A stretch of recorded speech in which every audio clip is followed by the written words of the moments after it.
আসসালামু আলাইকুম। আমি অ্যাডভোকেট মোহাম্মদ জুলহাসউদ্দিন। আশা করি আপনারা সকলেই ভালো আছেন।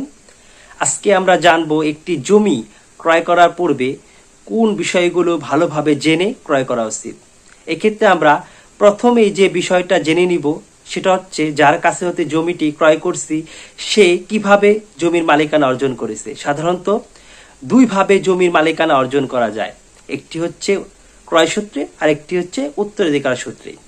সে যদি ক্রয় সূত্রে জমির মালিকানা অর্জন করে তাহলে যে দলিলের মাধ্যমে বা এর পূর্বে যদি কোনো দলিল থাকে জমিটি ক্রয় করেছিল সেই দলিলগুলো আমরা ভালোভাবে দেখব এবং এই দলিলগুলো আসল কিনা সেটা আমরা জানার জন্য সাব রেজিস্ট্রি অফিসে যোগাযোগ করে দেখতে পারি। আর সে যদি উত্তরাধিকার সূত্রে জমির মালিকানা অর্জন করে থাকে তাহলে ওয়ারিশান অনুযায়ী সে সেই সম্পত্তিটি পায় কিনা সেই বিষয়গুলো আমরা ভালোভাবে জেনে নিব। তারপর আমরা যে বিষয়টা জানব সেটা হচ্ছে রেকর্ড, অর্থাৎ এই জমিটির সিএস, এসএ, আরএস এবং সর্বশেষ যে রেকর্ড সেই অনুযায়ী সে সেই জমিটি মালিকানা অর্জন করে কিনা সেই বিষয়গুলো আমরা খুব সতর্কতার সাথে ভালোভাবে দেখে নিব। তারপর আমরা যে বিষয়টা জানব সেটা হচ্ছে নামজারি, অর্থাৎ যার কাছে হতে জমিটি ক্রয় করছি তার নামে নামজারি করা আছে কিনা সেটা আমরা জানার জন্য ভূমি অফিসে গিয়ে দেখতে পারি।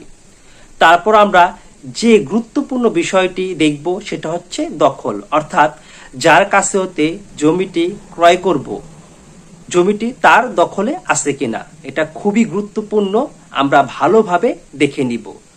তারপর আমরা যে বিষয়টা জানব সেটা হচ্ছে জমির হালনাগাদ খাজনা পরিশোধ করা আছে কিনা, অর্থাৎ জমি যার কাছে হতে ক্রয় করছি সে সর্বশেষ খাজনা পরিশোধ করছে কিনা। তারপর আমরা যে বিষয়টা জানবো সেটা হচ্ছে এই জমিটি নিয়ে কোনো দায় আছে কিনা, অর্থাৎ এই জমিটি কোনো ব্যাংকের কাছে বন্ধক আছে কিনা বা এই জমি নিয়ে কোনো আদালতে কোনো মোকদ্দমা চলছে কিনা সেই বিষয়গুলো আমরা খুব ভালোভাবে জেনে নিব।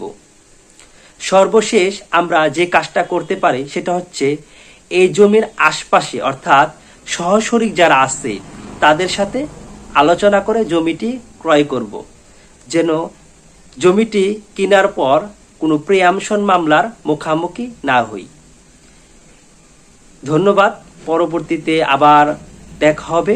আর আমাদের দৈনন্দিন জীবনে আইনের বিভিন্ন খুঁটিনাটি বিষয় সম্পর্কে জানতে আমার এই আইডিটি ফলো দিয়ে পাশে থাকবেন।